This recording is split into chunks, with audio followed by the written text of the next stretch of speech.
Coming up, Drawing for a Difference, how a University of Iowa alum is using art to help one family in need. Iowa women's basketball is back with a new core. Confidence during the Halloween season, why one famous actor and activist is spreading awareness right here in Iowa City. Boo! Scary cold temperatures? I'll have your full forecast coming up. All that and more Coming up right now on DITV.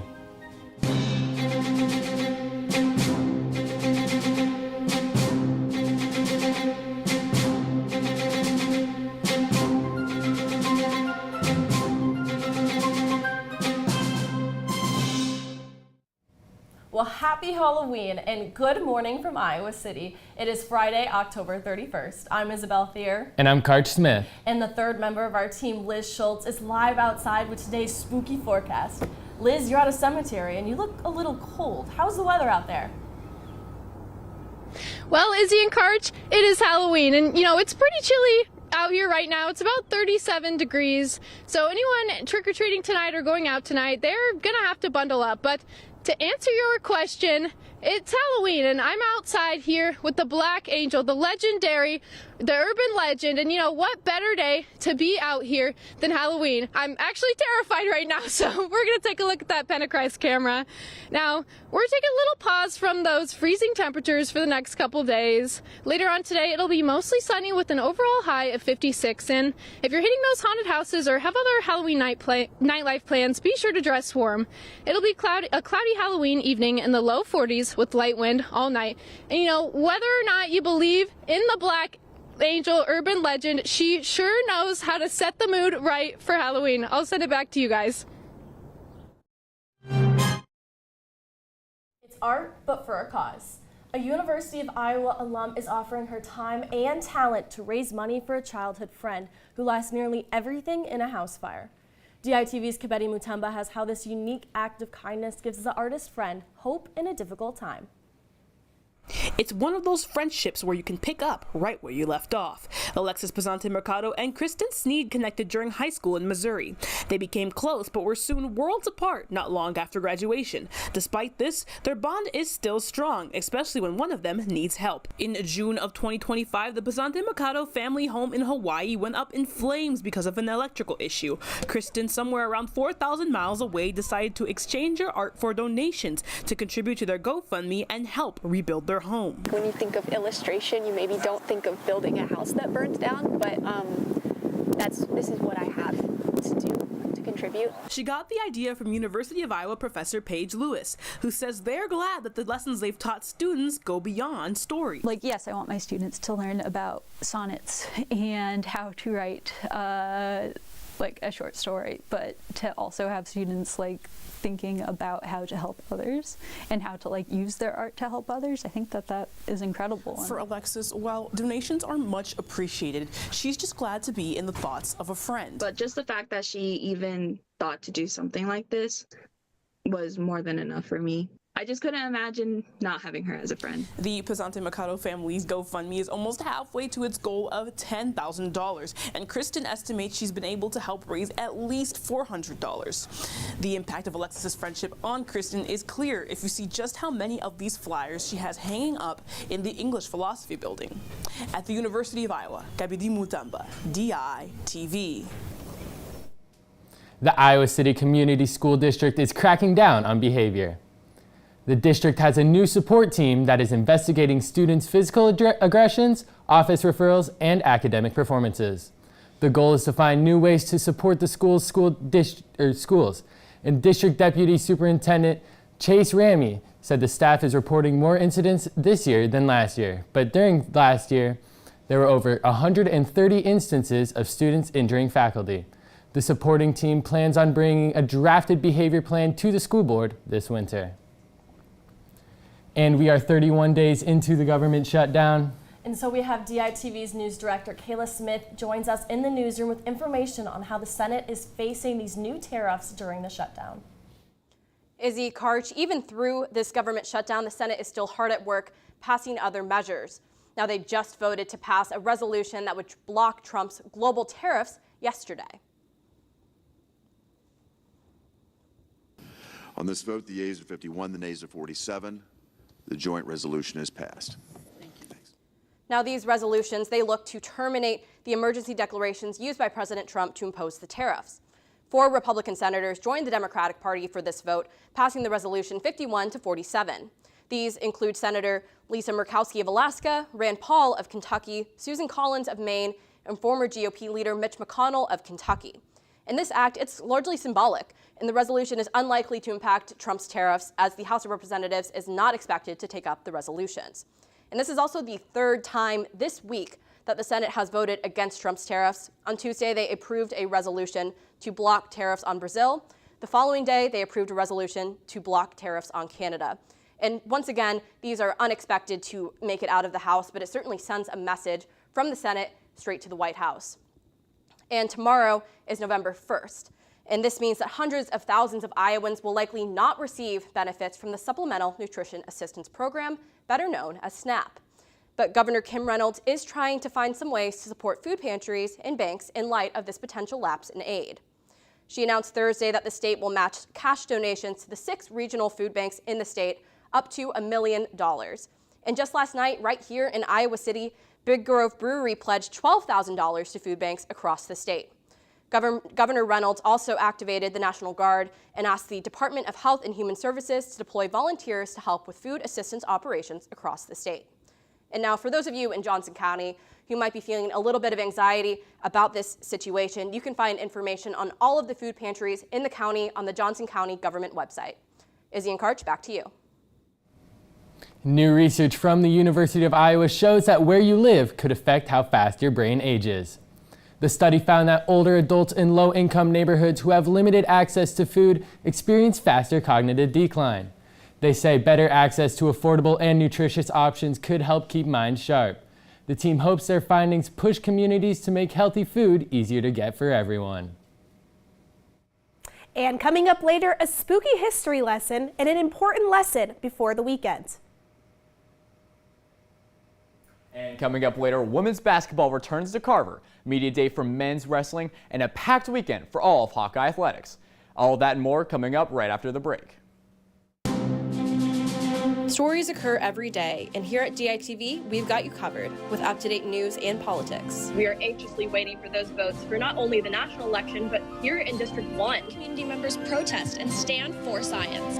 Keeping highlights and scores with Hawkeye Sports. Advancing to the quarterfinals, Iowa looks to boost their overall placement and their way into the semis. It's Iowa's second road win of the season, first since September 21st. And of course, all the latest in entertainment. Sit back, relax, and here's the word on the street. I'm here at the Alan McVeigh Theater, where a unique performance. Here at DITV, we've got a crew bringing you all the stories from across the nation and right here in your backyard. From the Iowa State Fair. In Nashville, Tennessee. From downtown Iowa City. From Carver Hawkeye Arena. And bringing all the coverage straight to you live on Monday, Wednesday, and Friday mornings. Around the University of Iowa and Iowa City community, we have the stories that matter to you here at DITV. Welcome back, and let's take a look back outside at the cemetery with Liz, who has the rest of the week's forecast. Well, Izzy and Karch, it's going to be a pretty chilly Halloween, but the start of the new month and the rest of the week is going to look a little bit warmer. Sunday, we'll have a high of 54 with clouds in and out all day as the spooky festivities wind down. Monday, the sun pops back out all day, topping out at 63 degrees. And Tuesday, the high increases to 66 with a little bit of cloudiness. Wednesday looks about exactly the same with a high of 61 and light breezes. Thursday, the high drops down to 58 with low chances of rain.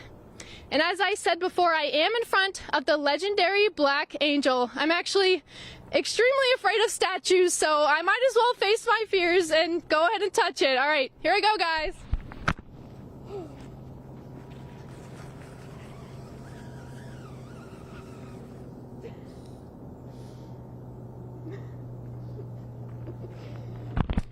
All right, that was terrifying, but I'm going to send it back to Izzy and Karch. And I know, guys, if that was me, I would be terrified right now. I know, a lot of people getting buried in there. Ugh. That statue looks creepy, too. And you know, Iowa women's basketball played Ashland, and Ashland might have just been terrified because the Hawkeyes were back in action, and they played in their first exhibition game last night. DITV's Elise Gann and Ryan Paris were there to witness the Hawkeyes' debut of the 2025 to 2026 season. Iowa women's basketball team played for the first time this season in an exhibition game against Ashland University, taking an 104-63 win. In this game, some new players made their debuts and other underclassmen shined. We've been working since the whole summer and now the fall before the season starts. We've been seeing great strides. If that keeps coming along, I think that they really will be really valuable moving forward. While everyone contributed, one sophomore specifically stood out in the Hawkeyes' win. I might have owed Ava coffee. I said, if anybody gets an offensive foul, I was just trying to instill, like, you need to dominate. And she did just that. Hayden picked up 12 boards while putting up 14 points, securing a common double-double. Ava was a lot more aggressive, and she was assertive, and she was bearing her, especially the second half. Many of Ava's points came with the help from freshman Addie Deal, the highly anticipated 5-star commit from California. Deal didn't take many shots for herself, but she moved the ball around effortlessly, racking up 5 assists in her first game as a Hawkeye. I thought at the end she really kind of relaxed. You'll see her continue the trajectory. While the underclassmen continue to improve and find their chemistry, they look to the older players as role models. And Taylor and Kylie, they've just been there. They understand how it works. I hope as our young kids, they figure that out and grow, that you'll see a little bit more fluidity. We all performed really well, had each other backs, and there wasn't a drop-off. And although just the freshmen are expected to make a huge impact on this team, there's another group that's highly anticipated. Yeah, last year was transfer from Villanova, Lucy Olson stepping up in a big way for the Hawks, becoming a key leader for them. But today, Chit Chat Wright and Emily Rodriguez presented themselves as key options for Jan Jensen moving forward. There was a little extra spring in everyone's step when the Hawkeyes took the floor at Carver Hawkeye Arena for the first time this season, energized by impact transfers seamlessly fitting in with veterans and freshmen. It wasn't a sold-out arena, but still one of the biggest crowds that Wright and Rodriguez had ever played in front of. But from the jump, they were the ones providing the energy. Wright is a twitched-up defender and tempo setter, and Rodriguez as an all-around scorer. Wright finished with the highest plus-minus of any player on the Hawks while contributing 12 points, 4 assists, and 2 steals. Chat is just, she's got a lot of fun about her, and I think we're just scratching the surface. Meanwhile, Rodriguez finished only behind Hannah Stolke for the leading scorer on the night with 17 points and 4 assists in just 13 minutes of action. She also went a perfect 3 for 3 from downtown in the process. Emily Rodriguez is a bucket getter. And again, as she's adjusting this team, like, you don't really even notice it. She's doing a great job. She fits right in, just like a missing puzzle piece. And while the 104-63 win did come in an exhibition game, it was still validation for the team to see their work in the offseason start to come together. Just hanging out off the court, on the court, just doing our best and getting that chemistry together. Clear the depth is not going to be an issue for this team here. It's a really stacked roster from top to bottom. Yeah, Ryan, it's going to be super exciting, and fans are going to pack this place this Monday for their season opener. From Carver Hawkeye Arena, I'm Elise Scan. And I'm Ryan Paris, DITV Sports. Similar to how basketball season is now underway, wrestling is back in action starting next week. On Wednesday, Iowa men's wrestling hosted Media Day, and DITV's Cole Krieger has full coverage.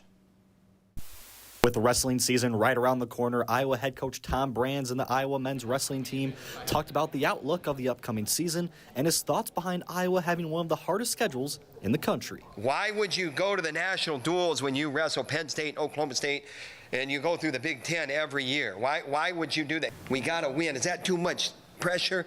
We got to win. However, the offseason hasn't come without tension. Iowa sophomore Gabe Arnold was dismissed from the team back in July due to an off-the-mat issue. Arnold was then welcomed back to the program in August.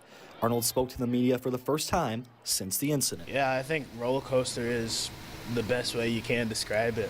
It's all about getting back on that path, getting back on that track. So I think they allowed me to come back to do that. So I'm not going to waste an opportunity. Iowa went after 4 wrestlers in the transfer portal this offseason, one of which is Masuma Endine, who was a national champion at Division III powerhouse Wartburg. And the big thing about, Division I is going to be a whole different level for myself, but again, I know that the work I put in, right? So it can be Division I, D2, D3, doesn't matter. Returning for his senior year is Drake Ayala, who was last year's 133-pound runner-up.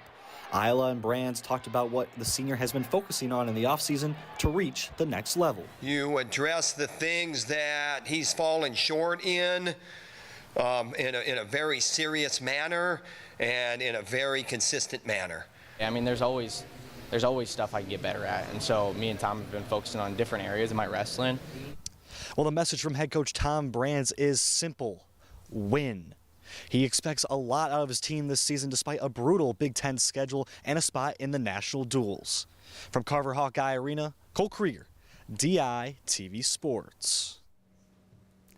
This weekend, the Iowa soccer team is traveling to West Lafayette, Indiana for the Big Ten tournament. The Hawkeyes finished the regular season with a record of 11-3-4 and finished tied for third in the Big Ten. In round one of the tournament, the 4th-seeded Hawks will take on the 5th-seeded Wisconsin Badgers. In their September 25th regular season matchup, the Badgers upset the Hawkeyes 2-1. If the Hawkeyes can beat the Badgers on Saturday, they'll travel to St. Louis for a likely matchup with number 1 ranked Washington. Game time is set for 4:30 at Purdue University.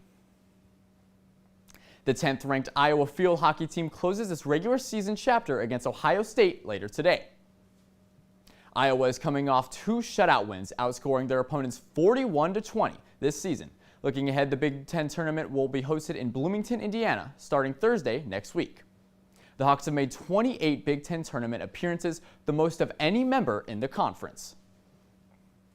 And the Iowa women's volleyball team looks to continue their Big Ten win streak as they travel down to Evanston, Illinois to face Northwestern. The Hawkeyes are coming off a huge reverse sweep, coming back and defeating Rutgers 3-2 over the weekend, with none other than Sharday Van Zandt leading the Hawks with 11 kills on the night. They'll be facing an even matchup with Northwestern as both teams are currently 3-7 in conference play. The Hawkeyes will have to overcome Northwestern's Bella Bullington, who had 18 kills in their last outing.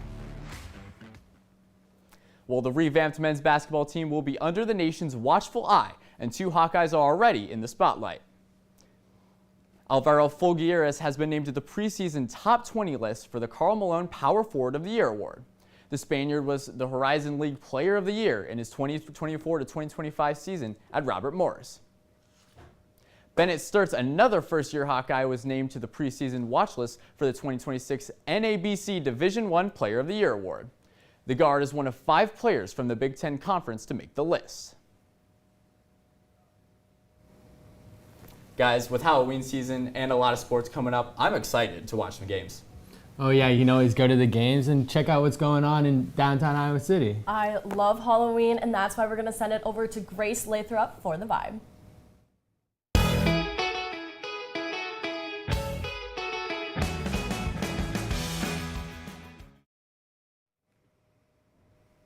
Welcome back, everyone, to another segment of The Vibe, and happy Halloween.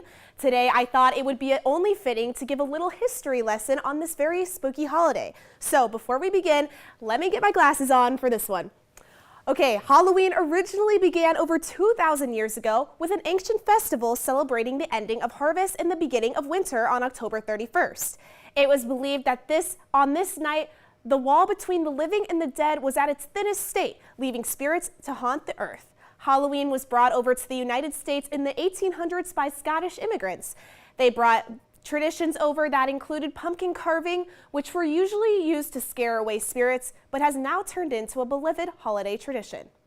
By the early 20th century, Halloween became more focused around candy, and the term trick-or-treat was actually invented because in the 1930s, people would go door to door asking for food in return for prayers and songs. Today, Halloween is widely celebrated and allows our creativity to run wild. It's the one day of the year where you can dress up as whoever you want to be. And one Iowa man is being nationally recognized for his outstanding Halloween decorations at his Davenport home. The display is in a hidden neighborhood known as the Newcastle Cemetery. Joe Jans is a Halloween fanatic, and his display revolves around the cemetery theme. Jans uses creative and handmade decorations instead of just relying on the store-bought displays. Jan's neighbors have expressed their gratitude for his hard work in bringing the community together through his decorations, and are excited to see what he brings to the table this year. It changes every year because we like to add a couple things every year. This year, I'd probably say our Headless Horseman is our favorite. He's huge, and he's quite fun to look at. So.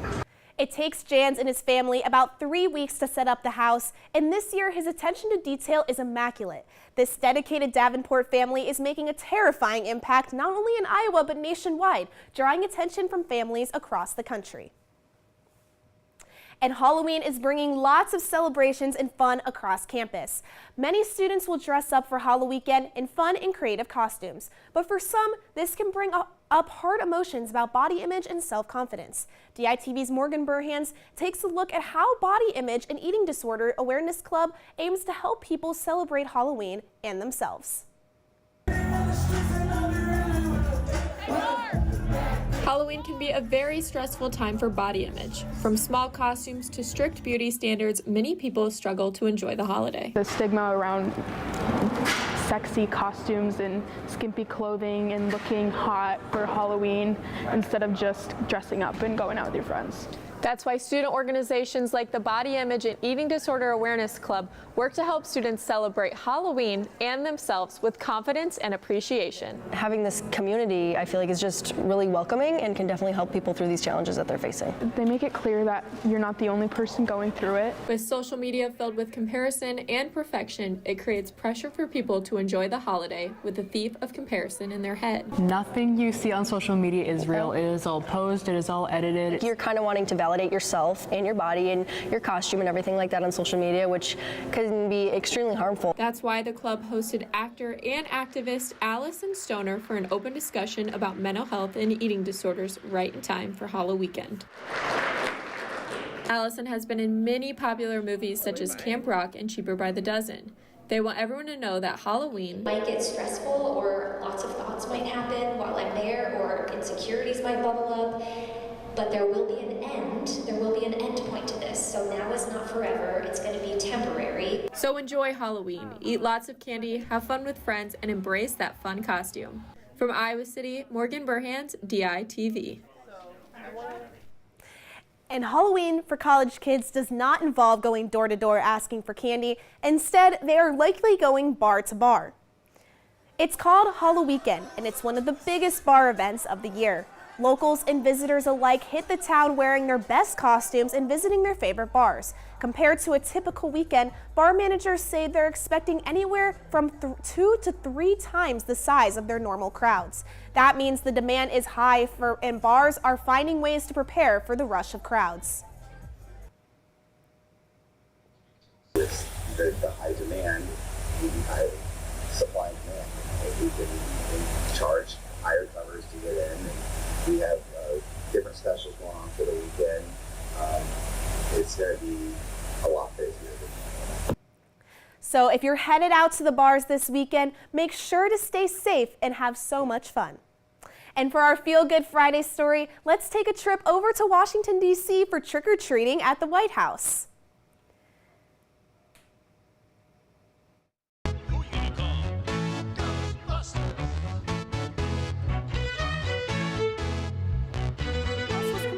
Decked out in decorations like dinosaurs, Ghostbusters, ghosts, and pumpkins. Staff members and other guests could bring their children, and the president spoke with many of the kids who were there, including one who was dressed like him for Halloween. The White House will soon take down these decorations and gear up for the annual Christmas tree lighting. And thank you so much for joining us on another segment of The Vibe. I will be here every Friday to give you the full arts and culture rundown. But for now, I'll send it back to you guys at the desk. Thanks, Grace. And I love the spooky things going on right now. Oh my gosh, Halloween is the best. So let's send it back out to Liz Schultz to talk about an urban legend. Well, guys, since it's Halloween, I feel like I owe you a full rundown on the Black Angel story. This very tall statue standing right behind me actually used to be bronze. A creepy reputation over the years. People say if you touch it like I just did, or even just stare at it the wrong way, it's probably going to bring you bad luck. And some also say the eyes follow you. Isn't that creepy? And honestly, I don't think I've ever embraced spooky season more than I have right now. But I'll send it back to you guys. I'm terrified right now. And thank you so much for joining us online or listening on KRUI 89.7 FM. We are here live from Iowa City every Monday, Wednesday, and Friday at 8:30 a.m. and online anytime at dailyiowan.com. For all of us, we'll see you again on Monday morning right here on DITV.